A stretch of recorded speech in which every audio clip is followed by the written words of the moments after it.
Hello बच्चों, तो आज हम आप लोगों को पढ़ाने वाले हैं क्लास 12th बायोलॉजी का एक छोटा सा टॉपिक एडवर्ड सिंड्रोम। तो ये टॉपिक वंशागति और विविधता के सिद्धांत वाले चैप्टर से लिया गया है। इंपॉर्टेंट टॉपिक है, 6 सिंड्रोम है, उनमें से दूसरा सिंड्रोम है। तो आपको सारे सिंड्रोम तैयार कर लेने हैं। 6 सिंड्रोम होते हैं, उनमें से 2 या 3 पूछ दिए जाते हैं एग्जाम में, 2 या 3 एक जरूर पूछ दिया जाता है, ऑप्शनल में पूछा जाए या फिर क्वेश्चन के फॉर्म में पूछा जाएगा। क्वेश्चन के फॉर्म में पूछा जाएगा तो 2 या 3 नंबर का में पूछा जाएगा, तो आपको उसकी डिटेल लिखनी होती है और उसका लक्षण लिखना होता है। तो इसे देख लेते हैं। तो इसमें दिया हुआ है कि यह 18वीं जोड़ी गुणसूत्र से 2 के स्थान पर 3 गुणसूत्र होने के कारण होता है। यानी कि जो एडवर्ड सिंड्रोम है ये तब होता है जब आपकी 18वीं जोड़ी में गुणसूत्रों की संख्या 2 के स्थान पर 3 हो जाए, तब ये सिंड्रोम आप में हो जाएगा।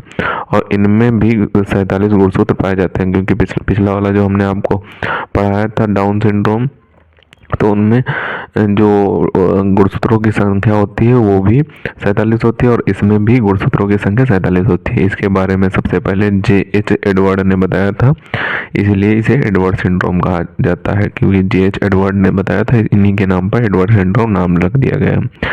अब इसके लक्षण देख लेते हैं कि लक्षण में अगर ये सिंड्रोम आप किसी बच्चे में या छोटे किसी में हो जाता है तो लक्षण से कैसे पहचानेंगे।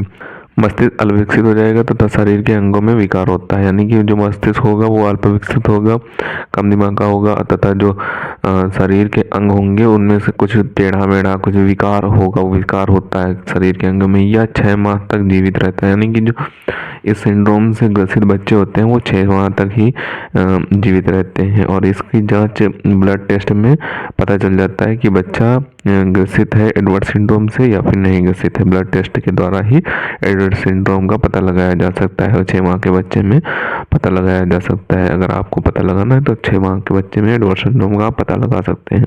तो यही था एडवर्ड सिंड्रोम। इसे आप अच्छे तरीके से सबसे पहले इसका स्क्रीनशॉट कर लें और इसे आप अच्छे तरीके से तैयार कर लें। 2 या 3 नंबर में पूछ दिया जाएगा और ऑप्शनल में पूछ दिया जाएगा कि एडवर्ड सिंड्रोम की खोज किसने की थी, इस तरीके से पूछ दिया जाएगा, तो आपको इस पे टिक कर देना है।